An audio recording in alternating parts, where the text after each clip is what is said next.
જેસી કરની વેસી ભરની આ વાત એટલે સાર્થક થઈ રહી છે કારણ કે જસદણના આટકોટમાં 6 વર્ષની માસૂમ બાળકી સાથે બલાત્કાર કરવાવાળા એ નરાધમને પોલીસે ગોળી ધરબી દીધી। 2 ગોળી એને વાગી છે અને ગોળી વાગ્યા બાદ એનો એક વિડીયો સોશિયલ મીડિયા ઉપર વાયરલ થયો જેમાં તે માફી માંગી રહ્યો છે। આ વાત પણ કરીશું અને સાથે સાથે વાત કરીશું ગણેશ ગોંડલની, કારણ કે ગણેશ ગોંડલનો નાર્કો ટેસ્ટ હવે પૂર્ણ થઈ ચૂક્યો છે। 15મી તારીખે જે ટીમ છે એ ટીમ ગુજરાત હાઈકોર્ટને એનો રિપોર્ટ સોંપશે। રિપોર્ટમાં શું કહી રહ્યું છે અને સીસીટીવી ફૂટેજ જયરાજસિંહ જાડેજાના ઘરના હતા। સૌથી પહેલા શરૂઆતના રાજકુમાર જાટના એ સીસીટીવી ફૂટેજ તો સામે આવ્યા, પણ અંતમાં શું થયું જેને લઈને રાજકુમાર જાટના પિતા રતનલાલ જાટ સવાલ ઉભા કરી રહ્યા છે તેના વિશે પણ ચર્ચા કરીશું। અને સાથે સાથે ગુજરાતની અંદર આજે કોંગ્રેસે દાવો કરી દીધો છે કે એસઆઈઆરની જે પ્રક્રિયા ચાલી રહી છે, એટલે કે મતદાર યાદી સુધારણાની જે પ્રક્રિયા ચાલી રહી છે એની અંદર 74 લાખ જેટલી વોટ ચોરી થઈ છે। 74 લાખ કોઈ એક પોલિટિકલ પાર્ટીને જીતાડી પણ શકે અને હરાવી પણ શકે। આ બધાની વાત આજે આ રિપોર્ટમાં। નમસ્કાર, હું છું ગોપી ઘાંગર અને આપ જોઈ રહ્યા છો નિર્ભય ન્યૂઝ। જસદણના આટકોટમાં 6 વર્ષની માસૂમ બાળકી સાથે બલાત્કારનો પ્રયત્ન કરનાર એ નરાધમ કે જેણે બલાત્કારનો પ્રયત્ન કર્યો, પોતે બલાત્કાર ન કરી શક્યો માટે એ છોકરીના પ્રાઇવેટ પાર્ટની અંદર સળિયો ઘુસાડી દીધો અને તેને ગંદી રીતે હેરાન કરી ત્યાં આગળ તેને દર્દમાં કણસથી છોડીને ત્યાંથી ભાગી ગયો। આ વ્યક્તિને છેલ્લે પોલીસે પકડી લીધો છે। એ વ્યક્તિને પકડ્યા બાદ એ બાળકી સાથે પણ જે ચાઇલ્ડ હેલ્પલાઇનના માણસો હતા તેમની સાથે એ બાળકી સાથે કન્ફર્મ કરવામાં આવ્યું કે હા, આ જે વ્યક્તિ છે જેના દ્વારા એ નાની માસૂમ દીકરીને હેરાન કરવામાં આવી, એ માસૂમ દીકરી સાથે બલાત્કારનો પ્રયત્ન કરવામાં આવ્યો અને એ જ નરાધમ જ્યારે પકડાઈ ગયો તો ખબર પડી પોલીસને કે તેને પોતાને પણ એક દીકરી છે અને 2 દીકરા છે। આ નરાધમને શું કરવું એ સૌથી મોટી અહીંયા આગળ વાત છે, કારણ કે નરાધમ જે છે એ નરાધમ ને લઈને, કારણ કે આખી ઘટના જેને પણ સાંભળી એ દરેકને ક્યાંક ને ક્યાંક દિલની અંદર એવું લાગ્યું કે આ વ્યક્તિને ખરેખર તો ગોળી દઈ દેવો જોઈએ, કારણ કે જે રીતે એ માસૂમ બાળકીને પીખી નાખવામાં આવી, જે રીતે એ માસૂમ બાળકીને દવાખાનામાં છોડી દેવાના, એ દર્દ હવે એ બાળકી આખી જિંદગી માટે સહન કરશે। એ નરાધમને જ્યારે પોલીસ એ જગ્યા ઉપર લઈને પહોંચી, જે જગ્યા ઉપર એની સાથે આ કૃત્ય થયું હતું, ત્યારે ત્યાંથી તેને ભાગી જવાનો પ્રયત્ન કર્યો। રાતનો સમય હતો, પોલીસ તેને રિકન્સ્ટ્રક્શન માટે ત્યાં લઈને ગઈ હતી, કારણ કે ઘણા બધા એવા એવિડન્સ હતા જે ઘટના સ્થળ પરથી ભેગા કરવાના હતા અને પોલીસ જ્યારે ત્યાં આગળ પહોંચી તો તેણે અંધારાનો ફાયદો લઈને ત્યાંથી ભાગવાનો પ્રયત્ન કર્યો। તો પોલીસે, કારણ કે સૌથી પહેલા તો તેને એક દાતરડું ઉગામ્યું પોલીસની તરફ અને ત્યારબાદ ત્યાં આગળ જે પોલીસ હતી એ પોલીસ દ્વારા તેને રોકવાનો પ્રયત્ન કરવામાં આવ્યો અને પોલીસને ધક્કો માર્યો અને ધક્કો માર્યા બાદ ત્યાં આગળ જે અધિકારી હાજર હતા તેમના દ્વારા ફાયરિંગ કરવામાં આવ્યું। આ ફાયરિંગમાં તેમને બંને પગ ઉપર ગોળી વાગી છે અને ગોળી વાગ્યા બાદ જે એક વિડીયો એનો સામે આવ્યો, એ વિડીયોની અંદર એને હિન્દીમાં બોલી રહ્યો છે, કારણ કે આરોપી ખુદ મધ્યપ્રદેશનો રહેવાસી છે અને અહીંયા આગળ ભાગ્યા તરીકે કામ કરવા માટે આવ્યો હતો, ખેત મજૂરી કરવા માટે આવ્યો હતો, પરંતુ ત્યાં આગળ નાની માસૂમ બાળકીને જોઈ અને એને જે હરકત કરી હતી તેના માટે એવું કહી શકાય કે કદાચ એના બંને પગમાં નહીં પણ કદાચ એને જો છાતીમાં પણ ગોળી મારી હોત તો કોઈ એવી વ્યક્તિ નહોતી કે જે એમ કહી શકે કે પોલીસ અહીંયા આગળ વાંકમાં છે, કારણ કે આ આખા ઘટનાક્રમમાં જે કૃત્ય એના દ્વારા કરવામાં આવ્યું છે ખરેખર ખૂબ નિર્દય છે અને એ માસૂમ બાળકીની શું હાલત હશે એ વિચારીને પણ રૂવાડા ઊભા થઈ જાય છે, કારણ કે માસૂમ બાળકી આજે પણ પીડાની અંદર છે, કણસી રહી છે, કેમ કે તેના પ્રાઇવેટ પાર્ટની અંદર સળિયો ઘુસાડી દેવામાં આવ્યો હતો। આ જે નરાધમ છે, નરાધમ માફી માંગી રહ્યો છે। પહેલા તો તમે એ વિડીયો જોવો, પછી પોલીસે આખા ઘટનાક્રમને લઈને શું કહ્યું તે આપણે સાંભળીએ। રાજકોટ જિલ્લામાં આટકોટ પોલીસ સ્ટેશનમાં રેપ અને પોક્સોનો ગુનો દાખલ થયો હતો, જેમાં 7 વર્ષની દીકરી સાથે આરોપીએ દુષ્કર્મ કરેલો હતો। આજે નામદાર કોર્ટ સમક્ષ આરોપીને રજૂ કરતા 5 દિવસની પોલીસ કસ્ટડી નામદાર કોર્ટે રજૂ કરી હતી।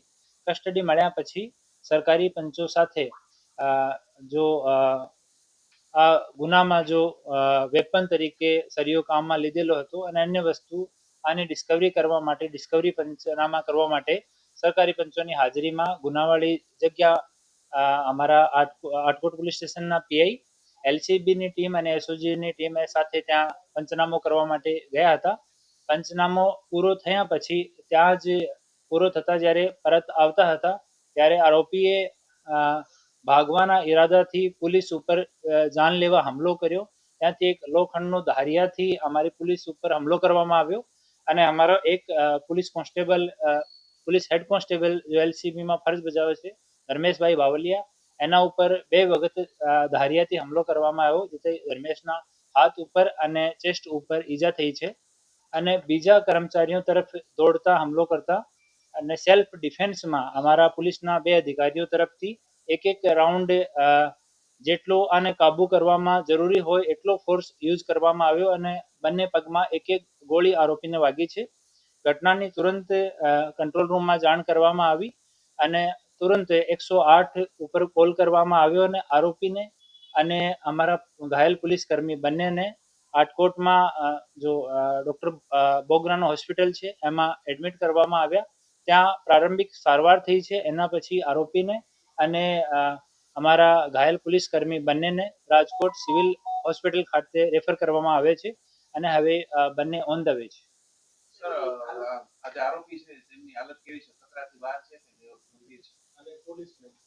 અને બંનેની હાલત સારી છે અને જેટલો આવશ્યક હોય એટલો ફોર્સ યુઝ કરવામાં આવ્યો અને આરંભિક સારવાર ત્યાં કરવામાં આવી છે અને ડિટેલ રિપોર્ટ મેડિકલની એક વખત અહીંયા મેડિકલ એક્ઝામિનેશન થઈ જાય એના પછી જ કહેવામાં આવશે. અમે પહેલા દિવસથી જ અમે તમામ ઇન્વેસ્ટિગેશન માટે ફોરેન્સિકના પુરાવા અને જેટલા સાક્ષી જેટલા છે આ તમામ વસ્તુને લઈને એકદમ પ્રોપર તરીકાથી તપાસ ઝડપથી જેટલી વહેલી થઈ શકે, જેટલી જલ્દી થઈ શકે એટલી જલ્દી તપાસ કરીને અમે ચાર્જશીટ કરવાના છે. એ જ રીતે અમે લોકો પ્રયાસ કરી રહ્યા છીએ. આરોપીના પગમાં, બંને પેરમાં, ઘૂંટણાથી નીચેના ભાગમાં બંને પેરમાં ગોળી વાગી છે. પોલીસ ઉપર હુમલો કર્યો છે એનો બીજો ગુના દાખલ કરવાની કાર્યવાહી આટકોટ પોલીસ સ્ટેશનમાં ચાલુ છે. આ એક વખત 5 દિવસ પછી વિચારવામાં આવશે.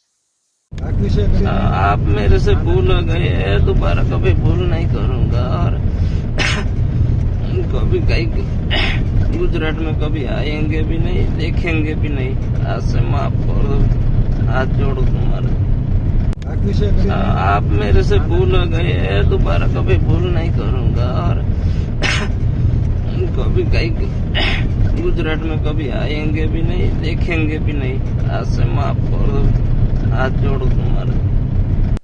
આખા ઘટનાક્રમની અંદર પોલીસે આરોપીને અત્યારે તો હોસ્પિટલમાં ભરતી કરેલો છે અને ત્યાં એની સારવાર ચાલી રહી છે. પણ અહીંયા આગળ પોલીસ તેને જ્યારે 15 તારીખ સુધી રિમાન્ડ ઉપર છે, ત્યારબાદ તેને જેલની અંદર મોકલી દેવામાં આવશે અને આખા મામલે ફાસ્ટ ટ્રેકની અંદર મામલો ચલાવવામાં આવશે. પણ સરકાર પાસે અમે એટલી જ આશા રાખીએ કે બની શકે કે જો આ આખા મામલે જલ્દીથી જલ્દી સજા સંભળાવવામાં આવે, કારણ કે ગુજરાતની અંદર આ પહેલાં પણ એવા ઘણા કિસ્સા બન્યા છે કે જ્યાં માસૂમ બાળકી સાથે જે લોકો બલાત્કાર કરનારા લોકો છે તેવા આરોપીઓને ફાંસીની સજા સુધી આપવામાં આવી છે. એટલે અહીંયા આગળ આ માસૂમ બાળકી સાથે જે રીતની ઘટના ઘટી છે તેમાં આવા બલાત્કારીને ફાંસીની સજાથી ઓછું કશું જ ના ખપે, કારણ કે આ જે દીકરી છે એ દીકરીનો પરિવાર પણ તેમાં પીડાઈ રહ્યો છે અને જે લોકો આ ઘટનાને રૂબરૂ જોઈ રહ્યા છે તે લોકોને પણ એની સંવેદના છે, એ દીકરી સાથેની સંવેદના છે અને માટે જ દરેક વ્યક્તિ એક જ વાત કહી રહી છે કે જે આરોપી છે એ આરોપીને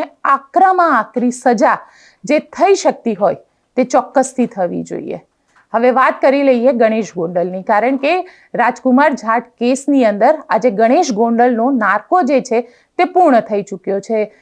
ગાંધીનગર એફએસએલની અંદર આ નાર્કો ટેસ્ટ કરવામાં આવ્યો હતો. ગાંધીનગર એફએસએલમાં છેલ્લા 2 દિવસથી ગણેશ ગોંડલના બધા જ મેડિકલ રિપોર્ટ કરવામાં આવ્યા અને આ મેડિકલ રિપોર્ટની અંદર ગણેશ ગોંડલ ફિટ છે તે પ્રકારની વાત આવ્યા બાદ આજે ગણેશ ગોંડલનો નાર્કો ટેસ્ટ કરવામાં આવ્યો. આ નાર્કો ટેસ્ટ કઈ રીતે કરવામાં આવે છે તેની પણ ચર્ચા કરી લઈએ, કારણ કે નાર્કો ટેસ્ટની અંદર જે લિક્વિડ હોય છે, સોડિયમ સાથેનું એક લિક્વિડ હોય છે, એ લિક્વિડ બોડીની અંદર ઇન્જેક્ટ કરવામાં આવે છે. એ ઇન્જેક્ટ થયા બાદ માણસ અર્ધ બેભાન હાલતમાં આવી જાય છે અને તેને જ્યારે સવાલ પૂછવામાં આવે છે, ઘણા બધા એવા સવાલ હોય છે જેના જવાબ પોલીસને નથી મળતા. તો નાર્કો ટેસ્ટ હોય છે, નાર્કો ટેસ્ટની અંદર એવા ઘણા બધા સવાલના જવાબ પોલીસને મળી શકે છે, કારણ કે એના માટેની એક આખી ક્વેશ્ચનરી પણ તૈયાર કરવામાં આવે છે. લગભગ 15 થી 17 ક્વેશ્ચનની એક આખી ક્વેશ્ચનરી તૈયાર કરવામાં આવે છે અને આ ક્વેશ્ચનરીની અંદર અલગ અલગ સવાલ પૂછવામાં આવે છે કે શું રાજકુમાર જાટને ઓળખતા હતા, રાજકુમાર જાટ સાથે પહેલી વાર ક્યારે મુલાકાત થઈ, રાજકુમાર જાટના પિતાના જે આરોપ છે એ આરોપના આધારે પણ આની અંદર ઘણા બધા સવાલ લેવામાં આવે છે. શું તેને મારવામાં આવ્યો હતો કે પછી એના ઘરેથી એ ગયો ત્યારે તમે ક્યાં હતા, તમે શું કરતા હતા, તમારી કોઈની સાથે શું વાતચીત થઈ હતી. આવા અનેક સવાલ જે છે એ સવાલ પૂછવામાં આવતા હોય છે ને એવું માનવામાં આવે છે કે નાર્કો ટેસ્ટ વખતે માણસની જે સિચ્યુએશન હોય છે અર્ધ બેભાન હાલતમાં હોય છે અને તેના જ કારણે તેનું મગજ જે છે એ પોતે વિચારવાની ક્ષમતા ગુમાવી ચૂક્યું હોય છે. એટલે જે વસ્તુ બની હોય છે તે સત્ય બોલતો હોય છે, પરંતુ નાર્કો ટેસ્ટનો જે રિપોર્ટ આવશે તે રિપોર્ટને ગુજરાત હાઈકોર્ટમાં માન્ય માનવામાં નહીં આવે. એની પાછળનું કારણ એવું માનવામાં આવી રહ્યું છે કે નાર્કો ટેસ્ટ કરવામાં આવ્યો છે એટલે જે સ્ટેટમેન્ટ આવે છે, જે રિપોર્ટ આવે છે, તેના આધારે ગુજરાત પોલીસની જે ટીમ છે, પ્રેમસુખ ડેલુની જે ટીમ છે, જેમાં જેડી પુરોહિત અને પ્રેમસુખ ડેલુ ને બીજા અન્ય અધિકારી છે, આ લોકોની ટીમે આ આખા ઇન્વેસ્ટિગેશનના એવિડન્સ ભેગા કરવાના છે. એટલે કે ગણેશ ગોંડલે એમ કીધું કે હા માર્યા હતા, તો પછી એના માટેના જે એવિડન્સ છે તે એવિડન્સ ભેગા કરવા પડશે અને એ જ પ્રમાણે આ આખું જે ઇન્વેસ્ટિગેશન છે તે કરવામાં આવશે અને તેના સબ એવિડન્સ એટલે કે તેના આખા ઘટનાના પુરાવા જે છે એ પુરાવા કોર્ટની સામે રજૂ કરવામાં આવશે. આજે પ્રેમસુખ ડેલુએ આ રિપોર્ટ એફએસએલની અંદર નાર્કો થયા બાદ શું કહ્યું તે સાંભળી લઈએ. આજે જે ગણેશ ગોંડલ છે આનો નાર્કોનો ટેસ્ટ હતો અને નાર્કોનો જે ટેસ્ટ છે આની આખી પ્રક્રિયા 8 તારીખથી 13 તારીખ સુધીનો જે ટાઈમ હતો. અમે આખી જે પ્રોસિજર છે આખી પ્રોસિજર કમ્પ્લીટ થઈને અને આજે આનો નાર્કો ટેસ્ટ થઈ ગયો છે. હવે 1-2 દિવસમાં આની આખી જે રિપોર્ટ તૈયાર થઈ જશે અને આ રિપોર્ટ જે તૈયાર થશે આ માનનીય હાઈકોર્ટ જે ગુજરાત હાઈકોર્ટ છે આના અંદર મૂકવામાં આવશે. પ્રશ્નાવલી તૈયાર થઈ હતી, કેટલા પ્રશ્નોની યાદી તૈયાર થઈ હતી? આ એક એફએસએલ જે ઓફિસર હોય છે આના પોતાના રીતે બધા જે કેસ છે આની સ્ટડી કરીને અને આને આધારિત એ લોકો પ્રશ્ન તૈયાર કરતા હોય છે અને અમે જે આઈઓ અને જે પોલીસ ઓફિસર હોય છે આ સમયે અમે કોઈ પણ પાસે નથી રહેતા અને આનો એક આખો જે એક પ્રોટોકોલ હોય છે અને આ પ્રોટોકોલને તે લોકો બધા કરતા હોય છે અને પ્રોટોકોલ આધારિત કરીને અને એ લોકો અમને પછી આનો જે કન્ક્લુઝન છે એ આપવાના હોય છે અને આ કન્ક્લુઝન આધારિત અમે લોકો હાઈકોર્ટમાં રિપોર્ટ કરીએ. અત્યારે અમે આની જે અમને રિપોર્ટ મળશે આ રિપોર્ટ આધારિત હું આગળની જે વસ્તુ છે એ જોઈશું. તપાસની અધિકારી કે પોલીસ અધિકારી ત્યાં નાર્કો થતો હોય ત્યાં ન રહી શકે કે આવી ના શકે. અમે કોઈ પણ જગ્યા હાજર નથી અને અમે અમારો કામ હોય છે આરોપીને લઈને આવવાનો અને આનો જે આઈઓ હોય છે એ આઈઓનું કામ જે એફએસએલના જે ઓફિસર હોય છે આને સાથે ચર્ચા કરવાનો અને ચર્ચા કરીને અને જે આને જરૂરિયાત હોય આ વસ્તુ આપીને અને પછી આનો જે પર્સનલ અલગથી રૂમ હોય છે આના એડવોકેટ હોય છે સાથે એડવોકેટ અને બધા આને ભેગા ઉભા રહે હોય છે અને અમે પોલીસ ઓફિસર ક્યારેય પણ અમે આને પાસે નથી ઉભા રહેતા. આરોપીને લઈને અમને આવવું પડે ને. આ કેસની તપાસ આપ સુપરવિઝન કરી રહ્યા છો. શરૂઆતમાં જે સીસીટીવી સામે આવ્યા હતા એમાં પોલીસ તરફથી પણ સીસીટીવી જે ડિક્લેર કરવામાં આવ્યો ચોક્કસ એન્ટ્રીના સીસીટીવી હતા, એક્ઝિટના સીસીટીવી એવું નતા. એમાં તમને કઈ તપાસમાં ધ્યાન આવ્યું છે કે રાજકોટ પોલીસે પણ એમાં ક્યાંય ગફલત કરી હોય એવું? એ જે તમામ જે આખો કેસ છે અમે અત્યારે હું આપને સામે કશું ના કહી શકું. હાઈકોર્ટમાં આની બધી વસ્તુ જે છે અમે રજૂ કરીશું. 15 તારીખના હાઈકોર્ટમાં મહત્વના કયા પુરાવા છે કે જે તપાસ આપણે કરી અને ત્યારથી એ બધી વસ્તુ હાઈકોર્ટમાં મૂકવામાં આવશે. વિડિયોગ્રાફી પણ હાઈકોર્ટ પાસે હા, તમામ વસ્તુ જે હાઈકોર્ટ માંગશે તમામ વસ્તુ હાઈકોર્ટમાં. જે અમુક વિડિયોગ્રાફી મિસિંગ છે, એના ઘરના સીસીટીવી છે, ઘરમાં જતા આવતા સીસીટીવી છે, એ સીસીટીવી આપણે કલેક્ટ કર્યા છે, કોર્ટ પર રજૂ કરીશું. બધા કોર્ટમાં રજૂ. Thank you. આ જે રિપોર્ટ છે તે 15મી ડિસેમ્બરે ગુજરાત હાઈકોર્ટની અંદર જમા કરાવવામાં આવશે, જેને ગુજરાત હાઈકોર્ટમાં સીલ કવરની અંદર આપવામાં આવશે. ગુજરાત હાઈકોર્ટ પોતે સીલ કવર ખોલશે અને તેના ઉપર હિયરિંગ કરવામાં આવશે. એટલે આખા મામલામાં કયા એવા એવિડન્સ સામે આવે છે અને કોણ એની અંદર આરોપી તરીકે આરોપ લગાવવામાં આવી રહ્યા છે રાજકુમાર જાટના પિતા રતનલાલ જાટ તરફથી, કે આખા મામલે ગણેશ ગોંડલ ને અન્ય લોકો જે આની અંદર ઇન્વોલ્વ છે તે લોકોનું ઇન્વોલ્વમેન્ટ કેટલું સામે આવે છે તેના ઉપર પણ સુનાવણી કરવામાં આવશે. અને જો ઇન્વેસ્ટિગેશન એજન્સી એવું કહેશે, એટલે કે પ્રેમસુખ ડેલુ એવું કહેશે કે હજી અમારે સમય જોઈએ છે, આ તો પહેલો રિપોર્ટ છે, હજી અમે આખા મામલાની અંદર ઇન્વેસ્ટિગેશન કરવા માંગે છે અને અમારો બીજો રિપોર્ટ જે છે તે અમે તમને ફાઇલ કરીશું, તો તેના માટેનો સમય પણ ગુજરાત હાઈકોર્ટ દ્વારા આપવામાં આવશે. એટલે હવે 15મી ડિસેમ્બર ઉપર બધાની નજર રહેશે કે 15મી ડિસેમ્બરે શું થશે, કારણ કે આખા મામલે અત્યાર સુધી એવું કહેવાઈ રહ્યું છે, જે અમારા સૂત્ર તરફથી માહિતી મળી રહી છે તેના પ્રમાણે આખા મામલા ઉપર જે નજર છે એ ગુજરાતની મુખ્યમંત્રી ઓફિસ અને પ્રધાનમંત્રી ઓફિસ તરફથી રાખવામાં આવી રહી છે. કારણ કે જે સાંસદો છે, રાજસ્થાનના સાંસદો, કારણ કે રાજકુમાર જાટ જે છે એ રાજસ્થાનથી આવે છે, જાટ સમાજથી આવે છે અને જાટ સમાજની વોટ બેંક ત્યાં ખૂબ મોટી છે.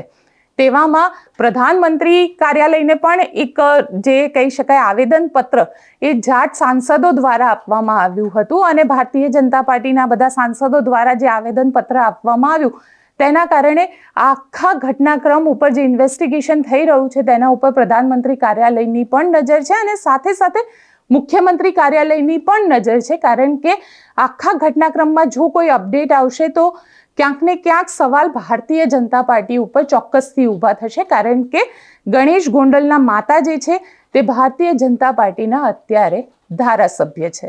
એટલે જોવાનું રહેશે કે 15મી ડિસેમ્બરે આ આખા ઘટનાક્રમમાં શું રિપોર્ટ ફાઇલ કરવામાં આવે છે. અને હવે વાત કરીએ કોંગ્રેસની, કારણ કે કોંગ્રેસ તરફથી આજે એવો દાવો કરવામાં આવ્યો છે કે 74 લાખ વોટની ચોરી થાય છે ગુજરાતની અંદર.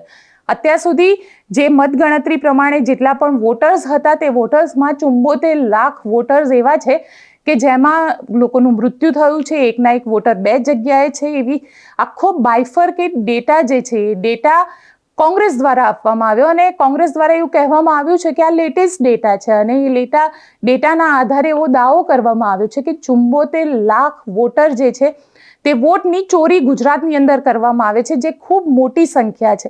એટલે કે આ 74 લાખ જે લોકો છે એમાંથી કોઈની સરકાર બની પણ શકે અને કોઈની સરકાર પાડી પણ શકાય. એટલે આ વોટરની તાકાત છે અને એમાં પણ 74 લાખ એટલે ખૂબ મોટી સંખ્યા થઈ. અમિત ચાવડાને સાંભળીએ. અમિત ચાવડાએ આજે પ્રેસ કોન્ફરન્સ કરી હતી અને પ્રેસ કોન્ફરન્સમાં આ દાવો કર્યો છે કે આ જે આખી પ્રક્રિયા છે એમાં જે કોંગ્રેસ વારે વારે કહી રહ્યું હતું કે વોટ ચોરી થાય છે, રાહુલ ગાંધી સંસદની અંદર કહી રહ્યા હતા કે વોટ ચોરી થાય છે, જે કોઈ માનવા તૈયાર નહોતું, જે હવે આજે આખી પ્રક્રિયા કરવામાં આવી છે તે પ્રક્રિયામાં ક્યાંક સાબિત પણ થઈ રહ્યું છે. અમિત ચાવડાને સાંભળી લઈએ. તો અત્યારે જે કુલ ગુજરાતમાં 5,08,43,436 કુલ મતદારો પૈકી 14.61% ફોર્મ આજે પરત મળ્યા નથી. અને આ જે આંકડો જોઈએ તો 5,08,00,000 મતદારોમાંથી 74 લાખ મતદારોના ફોર્મ આજે ચૂંટણી પંચ પાસે પાછા આવ્યા નથી. અને એમણે જે બ્રેકઅપ આપ્યું છે એનું કે આ પૈકી 18,03,050 મતદારો મૃતક છે, એટલે મૃત્યુ પામેલા છે, ઓળખ ન થઈ શકી હોય, એટલે ખબર નથી કે કોણ મતદાર છે, એનો કોઈ અતો પતો નથી મળતો. એવા 10,10,243 મતદારો છે. સાથે સાથે કાયમી સ્થળાંતર થઈ ગયા હોય એવા 40,37,187 મતદારો છે.